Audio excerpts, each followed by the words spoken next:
नमस्कार प्यारे विद्यार्थियों।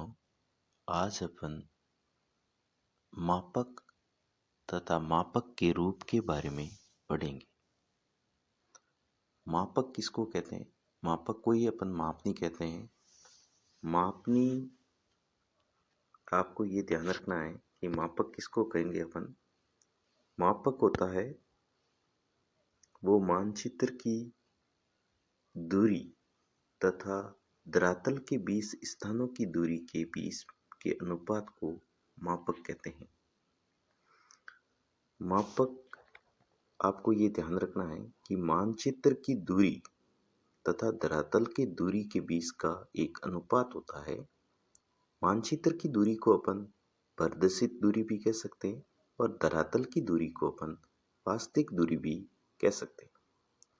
जैसा कि इस उदाहरण में बताया गया है कि अजमेर तथा ब्यावर के बीच जो दूरी है वो 50 किलोमीटर है।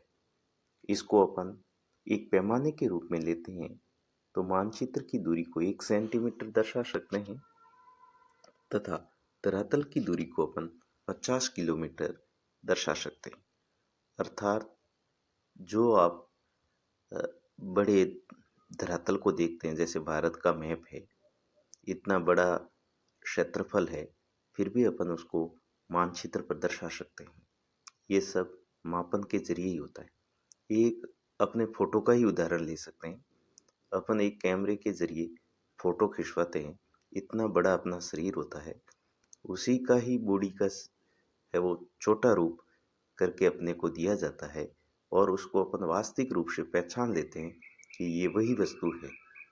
तो ये सब किसका? मापक के ही जरिए हुआ है। इसीलिए मापक जो है, जो कोई भी बड़ी वस्तु है इसको छोटा करके या फिर कोई छोटी वस्तु है उसको बड़ा करके देखा जा सकता है। तो मापक एक प्रदर्शित दूरी तथा वास्तविक दूरी के बीच का जो अनुपात होता है उसको अपन मापन कहते हैं। मापन को अपन इंग्लिश में भी scale is a ratio between the represented distance and the real distance के बारे में प्रदर्शित कहते हैं। और मापक को प्रदर्शित करने की 3 विधियां हैं, जिसमें कथनात्मक मापक होता है जिसको स्टेटमेंट स्केल कहते हैं।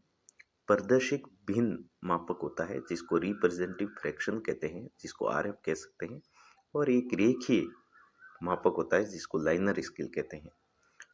कथन मापक जिसके बारे में अपन पढ़ेंगे, तो कथन मापक में क्या होता है कि हमेशा जो मानचित्र की दूरी और धरातल की दूरी अलग अलग इकाइयों में दी जाती है। जैसे 1 सेंटीमीटर बराबर 1 किलोमीटर, 1 सेंटीमीटर बराबर 1 किलोमीटर दिया जाता है। 1 सेंटीमीटर बराबर 1 किलोमीटर। और उसी प्रकार 1 मील बराबर, जो 1 इंच बराबर 1 मील दिया हुआ है, उसी प्रकार 1 इंच बराबर 10 गज भी दे रखा है। तो इसमें सबसे बड़ी प्रॉब्लम आती है कि जो मानचित्र की दूरी और जो धरातल की दूरी है वो अलग अलग इकाई में दी जाती है, तो फिर इसको एक ही इकाई में प्रदर्शित करने के लिए समय अधिक लगता है। उसी प्रकार कथन मापक में जो प्रॉब्लम आती है वो आती है दूसरे देशों में दूसरे मापकों का उपयोग किया जाता है, जो सबसे अलग होते हैं उनका भी उपयोग करना कठिन हो जाता है। तो ये इसके थोड़े अवगुण हैं, दोष हैं। उसी प्रकार प्रदर्शक मापक होता है, इसको अंतर्राष्ट्रीय मापक भी कहते हैं और प्राकृतिक मापक भी कहते हैं इसको। और इसमें दोनों इकाई होती है वो समान होती है और इसमें भिन्न में लिखा जाता है। हमेशा जो भिन्न में लिखा जाता है अंश होता है वो मानचित्र की दूरी को प्रदर्शित करता है, और हर होता है वो हमेशा धरातल की दूरी को प्रदर्शित किया जाता है। और ये अंतर्राष्ट्रीय स्तर पर भी उपयोगी होता है। और जो हम भी मापनी बनाते हैं, अधिकांशतः प्रदर्शक भिन्न का उपयोग किया जाता है। रेखिक माप होता है, ये प्रदर्शक भिन्न का ही एक रूप होता है जिसको मानचित्र की दूरियों को एक सरल रेखा में प्रदर्शित किया जाता है। इसमें मापक की जो रेखा सरल रेखा में प्रदर्शित करने की 3 विधि है। साधारण मापक, जिसको साधारण मापनी कह सकते हैं, तुलनात्मक मापक जिसमें तुलनात्मक मापनी कहते हैं, और करणवत जिसको विकर्ण मापनी कहते हैं। ये 3 मापनियाँ होती है जो रैखिक मान में प्रदर्शित की जाती है। मुझे लग रहा है कि आपको मापक और मापक के रूपों के बारे में अच्छी तरह से समझ में आ गया होगा। Thank you.